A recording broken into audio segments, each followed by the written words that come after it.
GTA 3, released in 2001, was a significant milestone in the gaming industry and a revolutionary game. A vast, immersive, open-world environment where players could freely explore and interact with their surroundings. Fully realized 3D cityscape, compelling storyline filled with memorable characters, intense missions, cinematic cutscenes, and allowing players to roam the city at their own pace, undertaking missions or indulging in various activities like driving, shooting, and causing chaos. On the other hand, Saints Row, released in 2022, bugs and terrible humor. Fucking fuck. Fuck, fuck, fuckity fuck. Fuck, fuck, fuckity fuck, fucking fuck, fuck. Goddamn fucking shit. If you can call it that. Poor pacing, lackluster narrative, and very flat characters, almost as flat as the world design. Did you understand the problem? If not, a simple question can sum up the whole thing. As a gamer in 2023, would you play GTA 3, a 2001 game, or Saints Row, a 2022 game? Gaming is not dying, but is moving backward. But in which way? Technologically? No. Philosophically? Yes. Imagine paying a game $60. What would you expect? A compelling story and just as compelling characters, maybe fun and exciting gameplay, a lived-in world with full of interesting NPCs, or maybe a handful of modes if it's a multiplayer game. Call of Duty, Modern Warfare 3, released 2011, had a simple formula for leveling up and progressing in multiplayer. MXT techs, R+6/12, M being match result, T being length of the game in seconds, and R being your current rank. Another example, Insurgency, Sandstorm, released 2018, also had a similar logic. Playing grants you XP, and XP grants you new perks and attachments. Simply put, the more you played, the better you were. In 2004, MapleStory, a side-scrolling MMORPG launched, and there was something called gachapon tickets. These tickets were sold at the price of 100 Japanese yen per ticket. Like real-life gachapon machines, players attained randomly chosen game items when they used the ticket on Gachapon, an in-game booth that was distributed across the game world, the first known instance of a loot box system.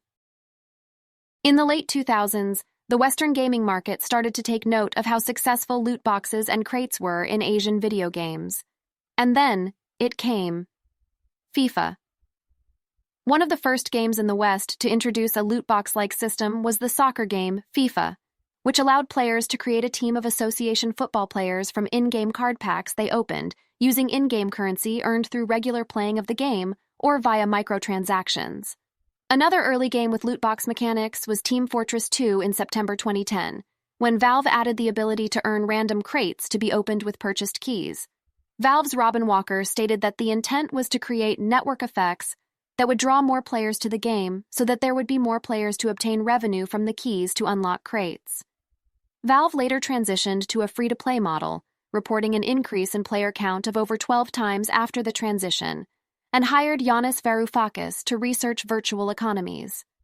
Over the next few years, many MMOs and multiplayer online battle arena games also transitioned to a free-to-play business model to help grow out their player base, many adding loot box monetization in the process, with the first two being both Star Trek Online and The Lord of the Rings Online.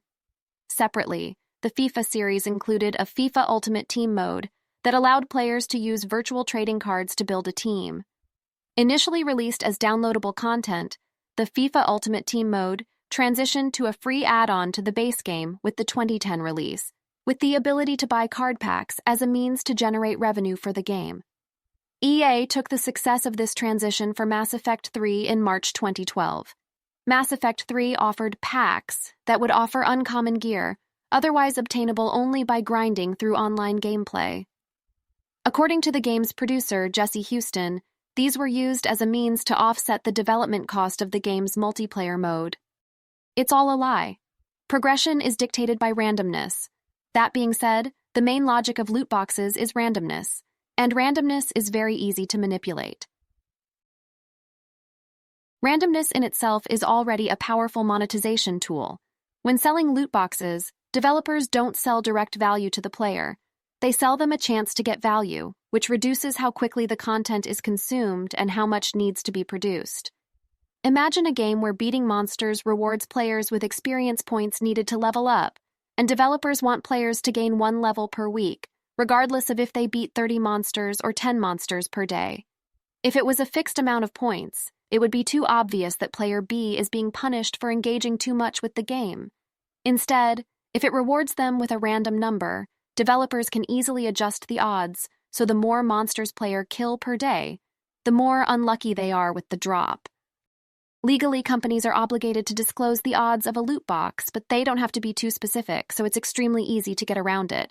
They can just say 10% chances to drop a rare hero, and so the loot box will drop a rare hero, simply not the one the game doesn't want you to get. Finding the line between what is ethical and what's not is tricky, but this blurry line is often exploited by unscrupulous people to push their agenda, which always hurt the company in the long run. As developers, if you are in a situation where you need to hide a feature or some balancing behind randomness to avoid community backlash, it's probably not a good idea to have it in the first place.